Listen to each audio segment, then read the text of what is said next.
आज की इस वीडियो में हम आपको बताएंगे ओनली 4 to 5 टिप्स और उसके साथ आप स्पीकिंग में 7 बैंड स्कोर ले सकते हो। जिन स्टूडेंट का एग्ज़ाम मई में होने वाला है, नई पीडीएफ आएगी, नए क्यू कार्ड आएंगे, ओल्ड भी पूछेंगे, नए भी पूछेंगे। न्यू क्यू कार्ड मैंने कल रात 8 बजे वीडियो डाली थी, उसमें 10 न्यू क्यू कार्ड थे, हमने अपलोड कर दिए थे। उसका लिंक भी मैं आपको अवेलेबल करवा दूंगा। इस क्लास में आप स्पीकिंग के बारे में कुछ नया सीखोगे। अगर उसको इम्प्लीमेंट कर लिया, उस आइडिया को यूज़ कर लिया, 7 बैंड स्कोर आप इजीली ले सकते हो। स्क्रीन के ऊपर आपने देखा इंस्टाग्राम पेज का, हमारा पेज था जो इंस्टाग्राम का, जहाँ पर हम सभी स्टूडेंट्स का रिव्यू डालते हैं। जितने भी हमारे मटेरियल से हमें देखने को मिला 20 अप्रैल, उससे पहले 15 अप्रैल, देन 1 अप्रैल को, फिर मार्च मंथ में reading 2 passage from our PDF, reading 1 passage, writing task 2 from our material. हमारा जो 100% फोकस होता है वो होता है रिजल्ट के ऊपर। और रिजल्ट आपने स्टार्टिंग में देखा 9 band score reading, 9 band score listening. उससे आगे देख सकते हो thank you so much for your support, reading passage आपकी पीडीएफ में से आया, राइटिंग आई, देन स्पीकिंग क्यू कार्ड। मेंस की अगर 4 मॉड्यूल्स हैं, 3 मॉड्यूल हिट जा रहे हैं 100% और एक्यूरेट जा रहे हैं, और उसके साथ स्टूडेंट को हेल्प मिल रही है 100%। किसी का एग्ज़ाम फर्स्ट टाइम होता है, किसी का सेकंड टाइम और किसी का थर्ड टाइम, और ऐसे स्टूडेंट भी मुझे मिले हैं जिनका एग्ज़ाम 5th टाइम और 6th टाइम भी हुआ है। But try to well IELTS वाला इंडिया ने अपना एफर्ट्स किया, 100% उनकी हेल्प करी और रिज़ल्ट आपकी स्क्रीन के ऊपर है। अगर आप लेना चाहते हो मटेरियल, लाइक करो फर्स्ट ऑफ ऑल वीडियो को, देन व्हाट्सएप के ऊपर मुझे मैसेज कर सकते हो। Thank you so much for watching. Myself Manpreet and you're watching your favorite channel. In this video we will talk about how we can get 7+ band in A speaking. Because speaking एक ऐसा module है जिसमें काफ़ी ज़्यादा students के band score आते भी है और नहीं भी आते। उसके पीछे काफ़ी वजह है। In the recent years and recent exams मैंने देखा है कि स्टूडेंट्स के जो बैंड स्कोर है, किसी के 5.5 है, किसी के 4.5 हैं और इससे कम बहुत ज़्यादा हैं। वाई ऐसा क्यों होता है? अब मुझे इंग्लिश नहीं आती, मान लो मैं स्पीकिंग में, मेरे हाथ है वो डाउन है, स्पीकिंग में इतने अच्छे से कर नहीं पाता या ना कर नहीं पाता, और अब मुझे ये प्रॉब्लम है, अब मुझे स्कोर लेना है बट अपना आईएलटीएस एग्ज़ाम है, उसके लिए मैं काफ़ी ज़्यादा हार्डवर्क करता हूँ और मुझे क्लियर भी करना है। अब ऐसी कौन सी तकनीक्स हैं जो मुझे यूज़ करनी चाहिए जिसकी वजह से मैं अपना स्कोर है वो इंक्रीज़ कर सकूँ। एटलीस्ट जो मेरा स्कोर है वो 6 या फिर 6.5 स्कोर तो मेरा आना चाहिए अगर मुझे अपना आईएलटीएस को क्लियर करना है, क्रैक करना है। फर्स्ट अटेम्प्ट में मुझे क्रैक करना है अपना एग्ज़ाम। बट मोस्टली क्या होता है, सबसे बड़ी प्रॉब्लम है हमारी जो है, फर्स्ट ऑफ ऑल है कॉन्फिडेंस। हम कॉन्फिडेंस से नहीं बोल पाते और कॉन्फिडेंस से ना बोलने की वजह से हमारा स्कोर कम रह जाता है। अब अगर एग्ज़ामिनर को पॉइंट टू पॉइंट अगर हम आंसर देंगे, वो हमसे कभी भी वाई नहीं पूछेगा। बिकॉज वाई वो तब पूछता है जब वो हमारे क्वेश्चन से सेटिस्फाई नहीं होता। अब उसको पता चल जाता है, बिकॉज वो एवरी डे पता नहीं कितने स्टूडेंट्स की स्पीकिंग लेता है। अब उसको पता होता है कि कौन कैसे बोल रहा है, कैसे इसके फेस ऑफ एक्सप्रेशंस हैं। अगर मैं कॉन्फिडेंस के साथ अपने फेस ऑफ एक्सप्रेशन रखता हूँ एंड सेटिस्फाई करता हूँ अपने आंसर से एग्जामिनर को, देन वो मेरा बैंड स्कोर है ईजिली 6 या 6.5 दे देगा। अब स्टूडेंट्स के क्वेश्चंस क्या होते हैं, वो हमसे हमेशा पूछते हैं sir video call is better, because हम वहाँ पर EOR फिल कर सकते हैं। मीन्स हम पहले से ही कुछ ना कुछ जुगाड़ लगा कर रखते हैं कि मुझे कैसे आगे जाना है। अभी लर्निंग बहुत इंपॉर्टेंट है, लर्न करना ज़िंदगी में बहुत इंपॉर्टेंट है। विदाउट लर्निंग हम आगे नहीं बढ़ सकते, और विदाउट लर्निंग अगर हम आगे बढ़ने की कोशिश करेंगे तो हम क्या हो जाएंगे, हम फेल हो जाएंगे। सो सेम उसी चीज़ों को लेकर आज मैं आपको कुछ सिर्फ ओनली 1, 2 एंड 3 एंड 4 ईडीएम सिखाऊंगा, विद आंसर सिखाऊंगा, और बहुत अच्छे तरीके के साथ सिखाऊंगा कि आप इनको यूज़ करो अपने डेली लाइफ के अंदर, डेली एग्जामिनर के फ्रंट ऑफ, देन आपका स्कोर बहुत अच्छे तरीके से जाएगा।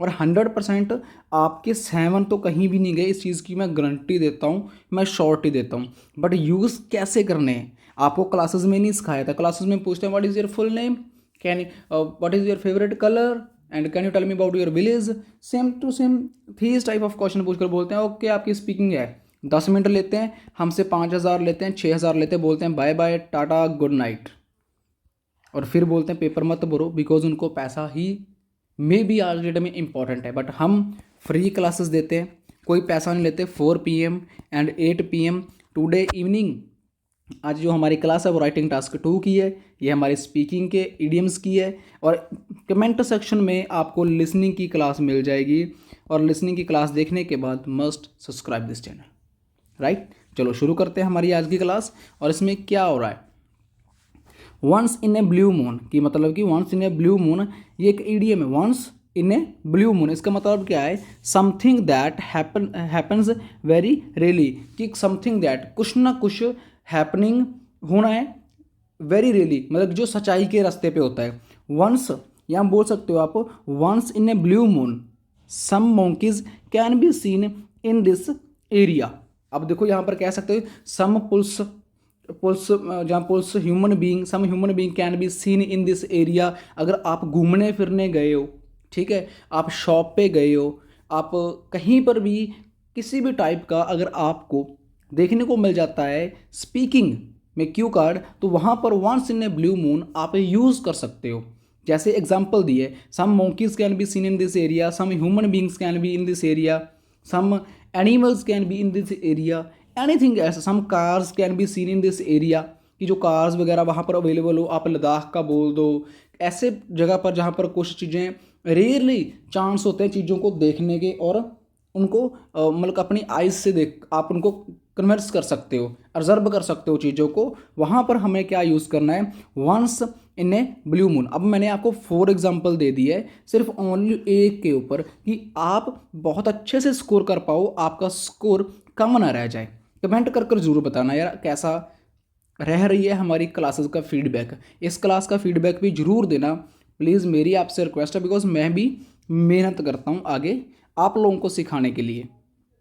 देखिए कि दूसरा हमारा क्या है, बीटिंग अराउंड द बश, मतलब कि अवॉइडिंग द मेन टॉपिक। अब देखो अगर हमारे पेरेंट्स हैं, अब मैं आपको क्लास दे रहा हूँ, ठीक है, मैं आपको सिखा रहा हूँ, आप मुझे क्या कर रहे हो, अवॉइड कर रहे होगे, मतलब कि आप क्या कर रहे हो, बीटिंग अराउंड द बश, मतलब कि आप ऐसे ऐसे 10-10 सेकंड की वीडियो को स्किप कर करके आगे लेके जा रहे हो, पता नहीं क्या बोल रहा है, कैसी क्लासेस हैं यार, पता नहीं कैसे बैंड आएंगे, बस ये मिल जाए वो मिल जाए, जुगाड़ लग जाए, कोई पैसे देकर एग्ज़ाम खरीद लें, ये सब क्या चीज़ें हैं, ये सब गलत चीज़ें हैं, हम आगे नहीं बढ़ सकते। हम मेन टॉपिक से हम क्या कर रहे हैं, अवॉइड कर रहे हैं, beating around the bush, avoiding the main topic, कि मेन टॉपिक से भाग रहे हैं। अब आप मुझे समझा रहा है बेटा पढ़ ले, मैं क्या कर रहा हूँ, अपने पापा को क्या कर रहा हूँ, avoiding, beating around the bush कर रहा हूँ, बिकॉज मैं उसके मेन टॉपिक से भाग रहा हूँ। अब देखिए इसकी एग्जाम्पल क्या है, अब वैसे मैंने आपको 2 से 3 एग्जाम्पल दे दी। अब देखिए the student was beating around the bush, कि स्टूडेंट भाग रहे थे, अब मेन टॉपिक से भाग रहे थे। When he was asked answer, कि when he was asked to answer the question पूछा गया, because he did not know the right answer, कि वो एक राइट आंसर के बारे में नहीं जानते थे, जिसकी वजह से वो क्या कर रहे थे, बीटिंग अराउंड द बश, कि वो अपने अवॉइड कर रहे थे मेन टॉपिक को। मान लो आप घूमने गए, पुलिस के साथ आपका कुछ लेना देना हो जाता है, दैट इज़ रीज़न वहाँ पर आप पुलिस के सामने फ्रंट ऑफ किसी भी राइट थिंग को बोलते हो, देन पुलिस वाले क्या करते हैं, बीटिंग अराउंड द बश, कि आपके मेन टॉपिक को इग्नोर कर रहे हैं। आप कोई CM आया है, कोई घूमने फिरने कोई भी आया है, तो आप उनके कल्चर के बारे में पूछते हो, या उनकी वीकनेस के बारे में पूछते हो, तो वो पर्सन क्या कर रहा है, बीटिंग अराउंड द बश, कि वो अपने मेन टॉपिक से भाग रहा है जो हम उससे पूछ रहे हैं। तो वहाँ पर आप सेकंड टाइप का बीटिंग अराउंड द बश को यूज़ कर एक एग्जामिनर को इम्प्रेस कर सकते हो अपने बहुत अच्छे स्कोर्स के लिए, कि जो आपके लिए डेली लाइफ के अंदर बहुत बहुत बहुत ज़्यादा इम्पॉर्टेंट है। अब ये थर्ड वाला ये सबके ऊपर लगता है, बिकॉज हम 1 बार एग्जाम देते हैं, 2 बार एग्जाम देते हैं, 3 बार एग्जाम देते हैं, और चिप ऑन योर शोल्डर हमारे हावी हो जाती है, चिप ऑन योर शोल्डर। इसका मतलब क्या है, अब इसका मतलब ये है, when someone is upset about something that happened while ago, मतलब कि जब कोई बहुत ज़्यादा अपसेट होता है सिर्फ कुछ टाइम पहले, उसके साथ कुछ ना कुछ ऐसा हुआ होता है। मान लो कि हमारा मॉर्निंग 5 बजे रिजल्ट आता है, ठीक है, एट द मॉर्निंग, और उसके बाद हम टोटली अपसेट होते हैं, जिनका रिजल्ट सॉरी टू से बैड आता है, ठीक है, तो वो उसके बाद अपसेट होते हैं। तो वो क्या होता है, चिप ऑन योर शोल्डर, वो चिप ऑन ईयर शोल्डर होते हैं, वो अपसेट होता है कुछ टाइम पहले, उनसे तो कुछ ना कुछ हुआ होता है जिसकी वजह से वो काफ़ी सैड होते हैं। अब अगर हम देखे जाएं, हम बोलते हैं he has a chip on his shoulder for not being selected in A team, कि वो पर्सन है टीम में सेलेक्ट नहीं हो पाया, जिसकी वजह से वो अपसेट है और वो काफ़ी ज़्यादा निराश है अपने आप से। अब मेरे बैंड स्कोर नहीं आते, या कुछ भी कहीं भी किसी भी टाइप की प्रॉब्लम हो जाती है, तो हमारी चिप ऑन द शोल्डर लग जाता है, हम भी चुप हो जाते हैं, हमारे पेरेंट्स हमें समझाते हैं, मेरे यार दोस्त कॉल करते हैं, काफ़ी चीज़ें हो जाती है लाइफ के अंदर, हम जब काफ़ी मूड अपसेट कर लेते हैं और हम हमारे जो सपने हैं वो बेकार हो जाते हैं। इस चीज़ की वैल्यू वही बंदा समझता है जिसके साथ ये चीज़ हो चुकी है, और वो फिर उठता है सेकेंड टाइम, फिर बुक्स को फरोलता है, यूट्यूब के ऊपर हमारे जैसे लोगों को सर्च करता है, और कहीं ना कहीं उन लोगों को हमारे जैसे लोग मिल जाते हैं जो फ्री में हेल्प करते हैं, क्लासेस देते हैं, बट उसके पास टाइम है बट उसके पास पैसा नहीं है। आप लोगों के पास टाइम भी है, आप लोगों के पास पैसा भी है, then you can do it. But उस इंसान से पूछो जिसने 2 बार 3 बार पेपर दे दिया, उसके पेरेंट्स ने कर्जा उठाकर उसको पेपर दिया, बट वो अब भी एप्लीकेबल नहीं है एग्ज़ाम को क्रैक करने के लिए। उन लोगों के लिए मैं ये क्लासेस बिल्कुल फ्री लेके आया हूँ, तो उनके लिए कमेंट भी करना, प्रे भी करना, और सब्सक्राइब भी ज़रूर करना यार। जस्ट आप लोगों की वजह से ही सब कुछ पॉसिबल होगा। मैं आपको ही कह रहा हूँ जो आप मेरी इस वीडियो को देख रहे हो, ठीक है। अब नेक्स्ट करते हैं। अब नेक्स्ट हमारा जो फोर्थ है, बिल्कुल लास्ट है। ये तीनों काफ़ी ज़्यादा यूज़ होते हैं हर एक जगह पर, आप इनको यूज़ कर कर बहुत अच्छा स्कोर कर सकते हो। Seriously you can gate 7+ band if you want, but आपको मेहनत करनी होगी, देन यू कैन। अब हम मोस्टली क्या करते हैं, हम नेगेटिव एंड पॉजिटिव बहुत ज़्यादा सोचते हैं। अब नेगेटिव सोचना, पॉजिटिव सोचना most important, but positive life, positive things and हमारी लाइफ को और भी बहुत अच्छा बनाती है। अब cry over split milk means कि क्राई ओवर स्प्लिट मिल्क, इसका मतलब क्या है, कंप्लेनिंग अबाउट अ लॉस और फेलियर, ठीक है। अब मतलब कि कंप्लेनिंग कर रहा है अबाउट अ लॉस और फेलियर, कि मतलब कि मुझे लॉस हुआ, मैं फेल हुआ ज़िंदगी में, क्यों हुआ, कैसे हुआ, क्या चीज़ें हुई, तो वो उस चीज़ के ऊपर हम इसको यूज़ कर सकते हैं। मान लो हमारा एक्सीडेंट हो जाता है, हम घूमने गए थे, वहाँ पर थोड़े सा हैपनिंग हो जाती है, मैंने कोई रास्ते पे कोई ऐसी चीज़ देखी, मैं शॉप के ऊपर गया, वहाँ पर अगर मैंने बहस की, जहाँ मैंने जल्दबाजी की, मतलब किसी भी टाइप का, अगर 80 कार्ड्स आते हैं मक्कड़ में, तो आप 80 में इसको यूज़ कर सकते हो यार, then you can use and you can get good band score. अब इसका मीनिंग क्या है, अब मैंने इसको आपका मीनिंग तो बता दिया, मैंने बता दिया 80 कार्ड्स में कैसे यूज़ होगा, आप ट्राई करके देखो। He realize that there was no use crying over split milk, means कि उसने रियलाइज़ किया कि वहाँ अब क्राई ओवर स्प्लिट मतलब अब जो कंप्लेनिंग है अबाउट लॉस और फेलियर की है, and decided not to be repeat the same mistake. अब मेरा बैंड स्कोर नहीं आया, ठीक है, अब मैं सेम वही चीज़ें वही सब कुछ करूँगा, देन मेरा स्कोर नेक्स्ट टाइम भी नहीं आएगा। बट अब मैंने क्या डिसाइड किया, to not repeat the same mistake.